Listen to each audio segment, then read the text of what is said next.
si están viendo mi gráfico de precios. ¿Ok? Ok, Se buenísimo. ve, yo lo veo. Ok, listo. Lo que les decía, ok, es que yo, volviendo un poco al concepto, miren cómo este cruce de medias en los mercados emergentes, que dio positivo la línea azul con la naranja, enero del 2017, daba luz verde para estar largo en BTC, que es el gráfico que está en la parte inferior. Luz verde, completamente. Hasta que da la primera señal de cerrar cuando la línea azul rompe la línea naranja. Y miren lo que cuando lo da, el cruce coincide con el máximo del Bitcoin. Es la primera gran señal. Si de ahí no empezaste a tomar ganancias, si estabas largo, todavía te da una segunda señal ya un poco más tarde, pero en un nivel todavía bastante aceptable del BTC. Y a partir de allí, sí, las medias quedan cruzadas y lo que dice es, vamos a estar bajistas durante todo este espacio. Fíjense cómo todo el bear market mantuvo la señal clara y empezó a dar señales de compra a partir de diciembre del 2018. Miren que coincide con un mínimo importante en 3.700 en BTC, y la segunda señal la da aquí en enero del 2019 con un precio también del BTC en 3.400. Y a partir de allí da luces verdes para comprar BTC. Vuelve a decir, no, ten cuidado, todas ganancias, las ganancias ya están por el orden de los 8.000, 9.000 puntos. Este rally lo mantuvo fuera hasta que dice, quédate afuera del mercado, alrededor de los 10.000, 11.000 puntos. Fíjense cómo él me mantiene fuera del mercado y me dice otra vez, a partir de los más o menos 8.000 puntos, vuelve a entrar si quieres, otra vez tienes vientos a favor. Y el mercado eventualmente, aunque el BTC cayó en una primera etapa, después tuvo un rally importante. Ese rally lo llevó hasta el nivel de los 10.500, 10.300 puntos, y fíjense que coincide justamente el cruce de la línea azul con la naranja en los mercados emergentes con el máximo en BTC, que nos dice, hey, ya salte del Bitcoin, ahora probablemente tienes vientos en contra. Y miren todo lo que ha venido pasando, caídas en los emergentes, pero también caídas en BTC. Y ahora mismo este cruce, el mercado, con este sistema de filtro, lo que me dice es, aunque te encante, todavía no tienes un luz verde para entrar largo en BTC. La tendrás cuando este cruce vuelva a presentarse. Quería mostrarles de una manera sencilla cómo usando mercados regulados uno puede tener un proxy para operar el Bitcoin. Era un regalito que les quería dar hoy. ¿Okay? Espero que se haya visto. Ahora, no sé si tienen alguna pregunta y bueno, con esto cerramos, Javier. Ok, bueno, hemos tenido una tarde un poquito accidentada, pero hemos visto el análisis de Alberto. Pero espero que les haya sido de bastante provecho este rato en donde nos lanzó varias perlas ahí. Las medias móviles eran 21.50. Sí, 21.50 simples sobre el índice de mercados emergentes EEM. Ok, ok, bueno. Yo tenía varias preguntas que quería hacerte, pero te voy a hacer solo una. Okay.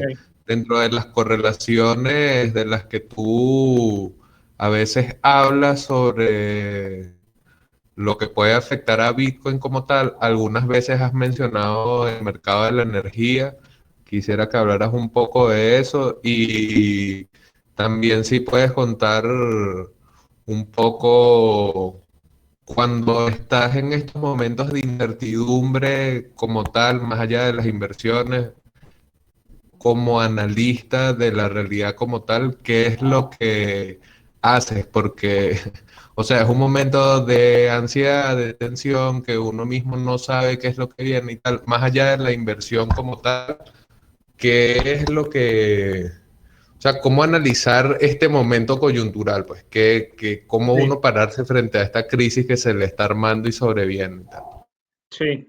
Mira, lo primero que ocurre cuando se revienta una crisis de este tipo es que los mercados tienen un profundo vínculo emocional. Las emociones, y es lógico, saltan.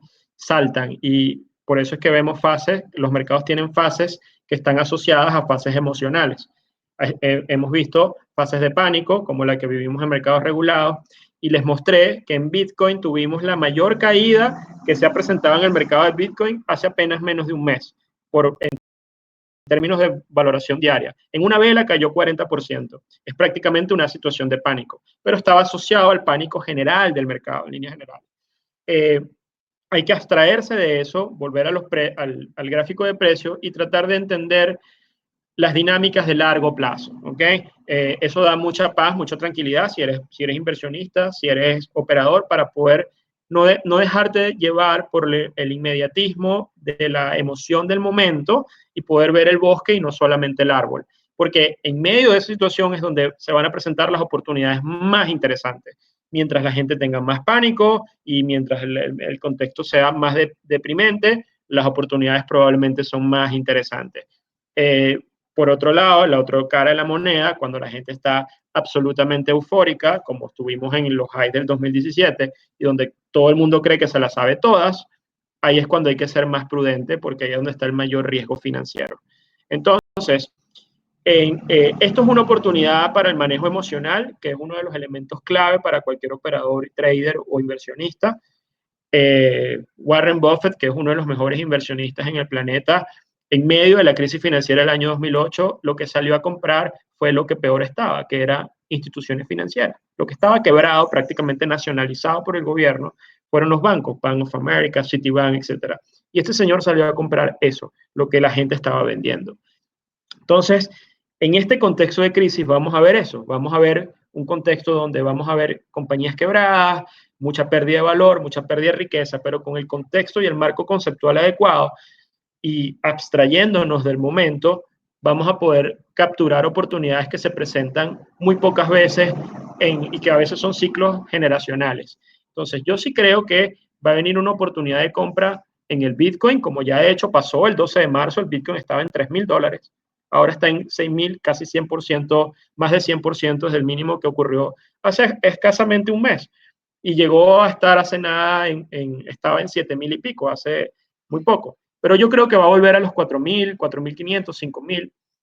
Y esa es una zona, va a ser, y lo advierto, en un contexto de mucha negatividad, de mucho miedo, de mucha depresión, en medio de esta crisis, que va a hacer que probablemente la gente no quiera entrar a comprar nada.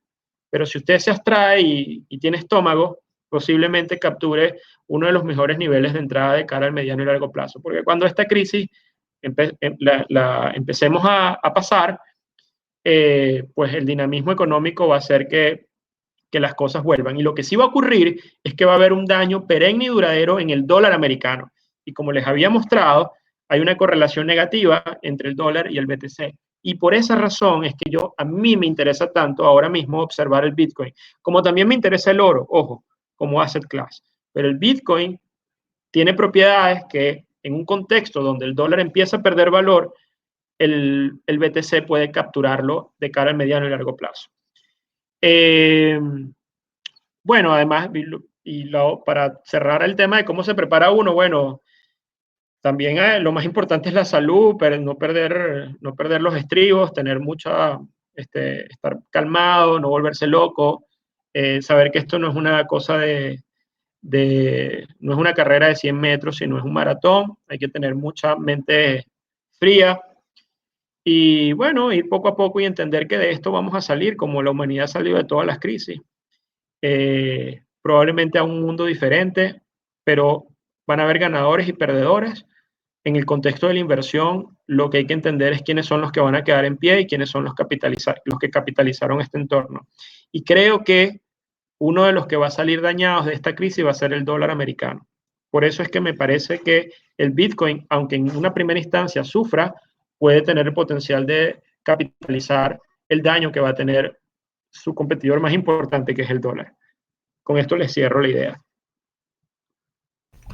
Ok, sabes que justamente hoy estaba escuchando un podcast de Pompitiano con Raúl Gumi, creo que es su apellido, es uno de los Sí, inversionistas el de Real que... Vision. Exactamente. Y ese podcast ellos los grabaron antes de que el coronavirus explotara como tal en Estados Unidos y el man estaba sencillamente haciendo el análisis de todo lo que pasó como si ya hubiese pasado, pero o sea, estaba casi un mes de prospectiva previa. Sí, sí, sí, Entonces, sí. como que muchas veces el análisis que uno puede hacer en frío, claro, desapegándose del momento difícil que uno pueda estar atravesando o de lo que sea que esté sucediendo en el presente, muchas veces ese análisis frío es el que más ventaja puede ofrecer de cara a rendimientos futuros, a esto de poder ver buenas oportunidades. Entonces, obviamente, si ustedes tienen un plan de inversión y están 100% seguros, a pesar de que pareciera que el entorno no es el que aconseja esa inversión, pero ustedes realmente están seguros, es algo que tienen, o sea, uno tendría ahí que mantener como esa posición férrea, porque bueno, es un momento coyuntural, es un momento de inversiones en crisis y no todo va a ser color de rosas ahí como tal. Claro. José preguntaba, ¿qué opinas del aumento de volumen de las casas de cambio de BTC desde inicio del año? Sigue en aumento? Esto de que está entrando nuevo volumen de dinero. Bueno, es una señal positiva, muy buena para el largo plazo para BTC. Eso es algo que es previsible y es algo que se necesita para que al final la tendencia alcista se mantenga en el tiempo, aunque veamos la volatilidad de corto plazo.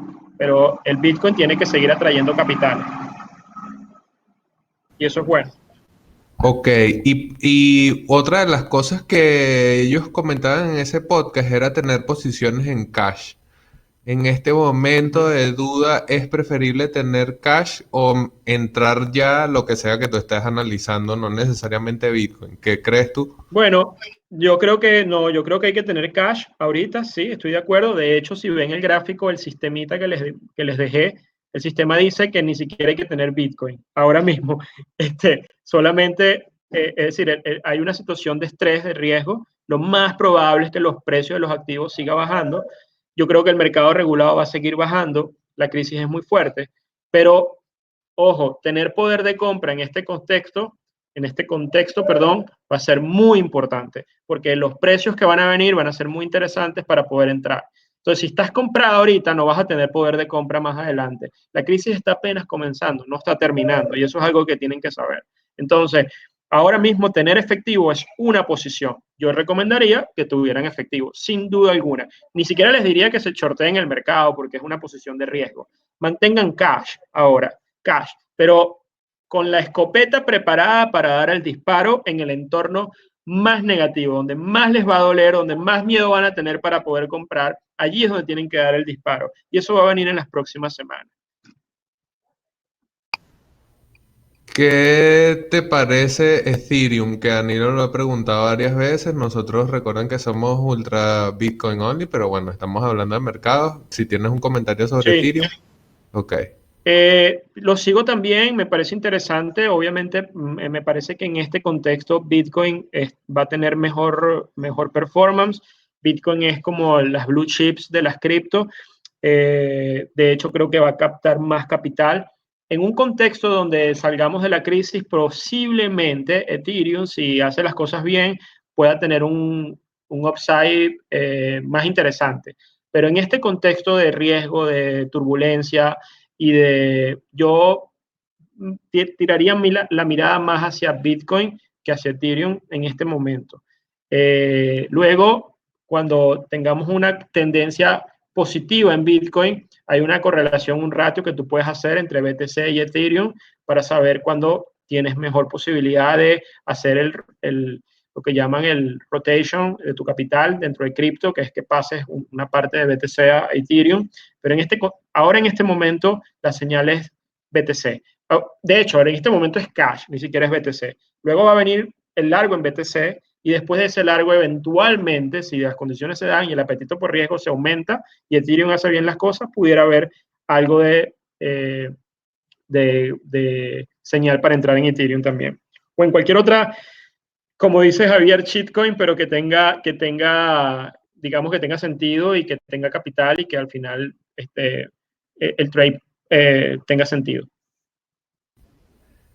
William dice que quiere hacer una pregunta verbal, pero si puedes escribirla, por favor, y yo la leo para no perder el hilo de la conversación, estaría bueno.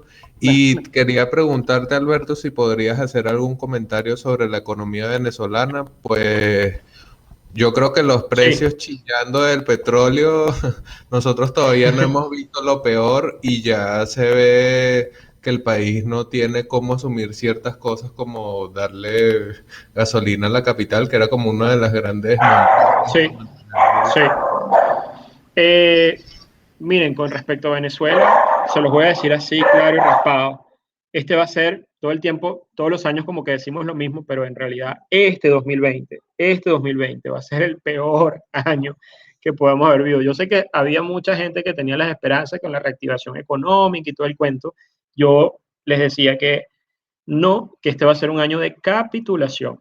La capitulación, Venezuela tiene una historia ligada a los precios del crudo, aunque en este momento no estemos produciendo ni siquiera 1 millón de barriles, pero de igual forma nos afecta profundamente lo que está pasando en el mercado petrolero y lo que está pasando afuera, y obviamente nuestro nivel de vulnerabilidad es extremo. Entonces, pero la buena noticia es que los pisos en el petróleo van asociados con cambios importantes socionómicos en Venezuela. Eso ha sido así desde que tenemos historia económica, Robert. Eso es como para otro podcast, otra presentación. Pero el ciclo bajista del petróleo está terminando, no está comenzando, porque comenzó en el 2008. Y posiblemente en el 2020, este 2020, ya tenemos precios del petróleo por debajo de 20. Hicimos 19 en el WTI. Venezuela tiene la cesta petrolera en 15. México en 15, Canadá en 12, y en algunos lugares de Estados Unidos el petróleo se está vendiendo negativo. Y esto puede todavía continuar, todavía un par de meses, 3 meses, durante todo el año 2020, pero es este año. Aquí hacemos el piso, de eso no tengan la menor duda. Y los pisos en el petróleo van asociados con cambios socionómicos en Venezuela. Eso ha sido así. Ahora, yo no les estoy diciendo que vamos a cambiar para mejor o que van a venir los marines o que va a ser una cosa, no tengan, va a venir un cambio, muy probablemente. Pero no sé qué tipo de cambio, ojo, ¿ok? Pero yo como analista de mercado les puedo decir que Venezuela va a vivir una etapa de capitulación en este 2020. Vamos a vivir etapas duras, feas, complicadas, como ya las estamos viviendo, pero van a ser más. Y luego en el 2021 podemos empezar a ver algunas luces y podemos tener un punto de inflexión importantísimo, importantísimo. No sé con quién, bajo qué régimen, bajo qué estructura política social, pero estoy seguro que va a venir un cambio, un punto de inflexión. No nos vamos a quedar, en mi opinión, como una L en el piso siempre. Creo que va a venir un punto de inflexión. Esa es la buena noticia, asociado al punto de inflexión también en el mercado de energía. A ver, ¿quién más? Es que el pana William dice que va a ser un... Dale, bueno, chévere. No Bueno, sé. William, agarra el Aló, micrófono, pues, William. buenas tardes. Ok, Saludos a todos. ¿Cómo estás, saludos. Alberto? Bien, William, adelante. Bueno, mira, por eso le decía que necesito hacer una pequeña introducción. Voy a hacer lo más breve posible. Ok. Voy a ver la situación de los Estados Unidos. El gobierno de los Estados Unidos ha atacado el problema con 3 pilares. Uno ha sido la parte fiscal, la otra la parte monetaria y la tercera lo del coronavirus. Si bien estamos en medio antes de venir el coronavirus, estábamos aproximándonos a un fin de un ciclo económico. Con el coronavirus prácticamente aparece una crisis sanitaria en donde la incertidumbre reina. Sí. Yo estoy viendo que el nivel de endeudamiento de los Estados Unidos está siendo exagerado porque prácticamente Trump no le va a decir a la población, miren lo bien que lo he hecho económicamente en medio de la situación de desempleo. Los datos del viernes pasado fueron malísimos y pienso que las condiciones no están dadas, sino únicamente como exquisitez política va a tener son las cifras del coronavirus, que por cierto ha manejado bastante mal. Ahora, la mayoría de los inversionistas americanos tienen inversiones que tienen que ver con los Estados Unidos, sobre todo en renta variable. La renta variable está bailando, venía de una caída abrupta, se ha recuperado. Hace poco estábamos hablando de, bueno, ¿dónde nos refugiamos? Y tú hiciste la observación, guardamos cash, esperamos el mejor momento del mercado. Los bonos tampoco están en una buena posición. Ahora bien, ¿qué deberíamos hacer? ¿Qué deberíamos hacer mientras tanto bajo la perspectiva actual? Porque yo veo que el nivel de endeudamiento, lo que va a comer del PIB norteamericano, toda la inversión que están haciendo los Estados Unidos, es enorme. Es enorme. Van a haber nacionalizaciones. No hay otra manera. Tienen que nacionalizar. Ahora, esa plata no va para tanto. No van a poder nacionalizar muchas empresas. O sea, vamos a decir, el gobierno va a recomprar deuda de las propias empresas. ¿Dónde quedamos parados los inversionistas? No sé si Bueno,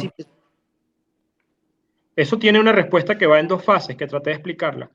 La primera fase que estamos viviendo es una fase donde tienes que estar en cash. Cash is king ahora.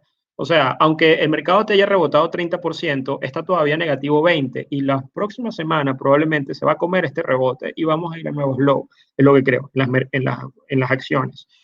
En los bonos están sostenidos por la inyección de liquidez enorme que está teniendo el mercado. Pero ahorita hay un problema de liquidez y la gente se está refugiando en el dólar. Por lo tanto, el dólar está siendo un activo de valor y ahora mismo lo mejor es estar en dólares. Pero la fase 2 es cuando el mercado empiece a pricear toda la locura monetaria que tú estás hablando, todo el endeudamiento masivo, todo este tipo de cosas que van a pasar, que se va a empezar a reflejar con una pérdida de valor, en mi opinión, del dólar. Eso, si estabas en dólares refugiado, ahí el switch tiene que ser, vamos a buscar contrapartidas al dólar como moneda. Entonces ahí empiezas a pensar en cambiar tus dólares a tener oro o tener Bitcoin, como ya les expliqué, o tener pues una cartera diversificada, alguna moneda que tenga una correlación negativa con el dólar de algún mercado que tenga buen fundamental, por ejemplo Canadá, en caso de que hayamos hecho el piso en el petróleo, o incluso alguna materia prima o algún commodity adicional del oro que pueda resguardarte algo de valor en esa segunda fase, porque lo que va a venir luego, el precio que hay que pagar producto de ese desorden monetario va a ser inflación en el planeta. Pero eso no va a ser mañana, ni va a ser la semana que viene, ni va a ser dentro de 2 meses, porque todavía hay un problema deflacionario. Pero dentro de 2 años probablemente vamos a tener un spike en la inflación muy fuerte. De hecho, en algunos sectores de alimentos, en medio de esta crisis, ya se está viendo señales inflacionarias fuertes por un tema de escasez de oferta. Pero la escasez de oferta va a venir cuando haya más destrucción en el lado de la energía y en otros productos de esta crisis. Y eso va a generar después un piso en los commodities van a empezar a subir, y eso va a generar inflación, y la inflación va a destruir tu poder de compra. La manera de cubrirte frente a eso es exponerte a activos que tengan correlación positiva con materias primas en la segunda fase. No te estoy hablando ahorita, porque ahorita es cash lo que hay que tener, ni siquiera acciones, cash. Pero en una segunda fase, lo interesante sería acciones de compañías asociadas a commodities, Bitcoin, BTC que tiene una correlación negativa con el dólar, ese tipo de cosas, oro, porque es lo que te va a proteger frente a la pérdida de valor del dólar por el precio que hay que pagar por el desorden monetario que están haciendo hoy. Esa es mi visión al menos que tengo. Es decir, una primera fase deflacionaria donde tienes que tener cash, y una segunda fase inflacionaria que, ojo, puede convertirse en hiperinflacionaria o una estanflación horrible en los próximos 5 años en los mercados globales. Ok, espero que con eso un poco responder la visión. Ahí Jorge había dejado antes, hace rato, una pregunta que también es interesante, sobre todo en este momento y pensando en esa segunda etapa que describes, esa correlación entre oro y BTC. Como en su momento se dijo Bitcoin como safe haven y el oro es el resguardo de valor por excelencia. ¿Qué comentario nos puedes dejar por ahí entre esa relación? Mira, ahora mismo el oro está teniendo un mejor performance como safe haven que el propio BTC, pero esa competencia va a seguir, tienen propiedades diferentes. Y yo lo que creo es que los dos tienen que formar parte de una cartera de cobertura frente al dólar. ¿Okay? El oro es un tema físico, con el oro lo que puedes es guardar, lo utilizan los bancos centrales para reserva de valor, probablemente va a ser más complicado transar oro en una economía distópica, apocalíptica de toda esta locura, pero y obviamente va a ser más fácil transar BTC. Pero bueno, digamos que el día de mañana se va la luz a nivel global y tenemos un tema donde tampoco podemos manejar mucho el tema de BTC. No sé, estoy inventando, pero no es bloquear los huevos en un solo activo. Si yo tengo que poner una cartera diversificada para protegerme frente al dólar, usaría los dos, oro y Bitcoin, me parecen, porque sí creo que Bitcoin es el oro digital, pero el oro es oro también. Entonces no dejaría de tener un pie en ambos. Ok, y bueno, vamos a cerrar con esta que tiene relación con varios de los últimos temas que has tocado. Dice, cuando el petróleo baja, el dólar americano se fortalece, lo cual irónicamente no es bueno. En estos momentos el dólar va por encima del euro. Si el dólar agarra más valor, el BTC debería caer. Correcto, Sí, pregunta. es lo que estaba explicando. Y ahora mismo te voy a decir por qué pasa esto, que cuando el petróleo cae, el dólar se fortalece.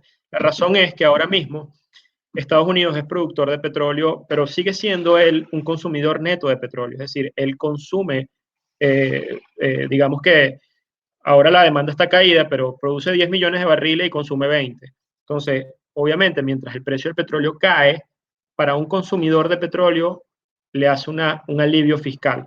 Y eso se refleja en su moneda al final del día. Entonces, caída del precio del petróleo sí hace que el dólar se fortalezca.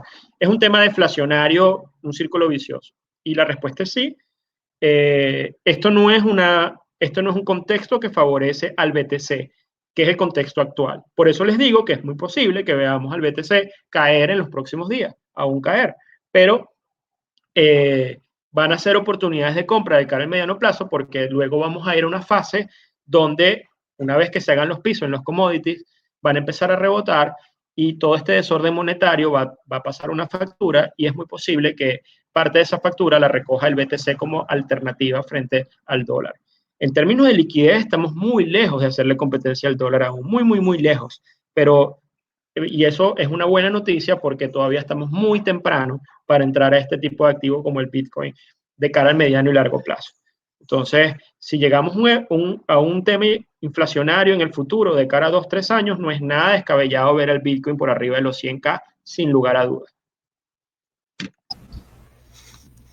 Esas cifras ya no me emocionan tanto, me dan miedo. Pienso que en el futuro en donde el Bitcoin cueste 100K, ¿cuánto voy a estar pagando por la comida, por la casa y, ¿sabes? Y todas esas cosas? Pero bueno, ya nos Sí, tendríamos que quedar otras 2 horas más aquí exacto. desmembrando lo que se viene luego, pero bueno, sabemos que el tiempo es oro, el tiempo de Alberto es Bitcoin y oro a la vez, ya escucharon, no se queden solamente con el oro digital.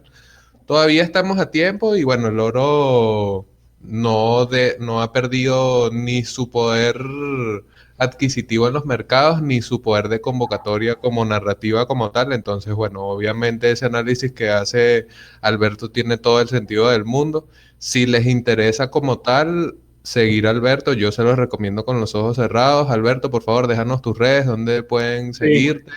Me pueden Eh, seguir en mis redes personales, la estoy poniendo en el chat, a Cárdenas FX. También pueden seguir la del instituto, que es Safe Pro, que ahí a veces tenemos a veces cursos de cripto y de inversión y todo ese tipo de cosas. Bueno, pueden seguir la cuenta también. Por cierto, que seguramente vamos a hacer cosas más adelante, Javier y yo aquí les digo, pero todavía no estamos listos, pero vamos para allá. Bueno, eso es Este, bueno, eso es bueno, eso es bueno, claro que sí. Bueno, Alberto, de pana un ahí está. gusto que te hayas conectado con nosotros. Disculpa que la aplicación no fue exactamente la más prolija de todo, pero la idea es, bueno, poder seguir haciendo cosas, poder seguir Claro, claro. creando esta comunidad que se ve que podemos hacer cosas interesantes para que la gente tenga herramientas útiles de cara a lo que sea que estén haciendo. O sea, el espacio de Satoshi en Venezuela lo que trata en lo posible es de invitar a la gente que tenga la mejor experiencia y el mejor conocimiento para que lo comparta con nosotros, porque bueno, el objetivo es ayudar a que otros sepan lo que nosotros hemos ido conociendo, bueno, por la fortuna. Y bueno, Alberto, un gusto de verdad todo este rato que estuviste soltando estas perlas durante esta tarde. Y bueno, gracias por tu tiempo y gracias a todos los que se conectaron. Este fue el último encuentro de este primer ciclo. Vamos, lo que logramos grabar acá del encuentro como tal va a estar en nuestro YouTube. Vamos a sacar parte del audio también en formato de podcast. Y bueno, muchas gracias nuevamente por conectarse, Alberto. Un gusto estar contigo y bueno, gracias a todos. Gracias. Nos veremos. Gracias, un abrazo, saludos, cuídense mucho, ok, la salud primero.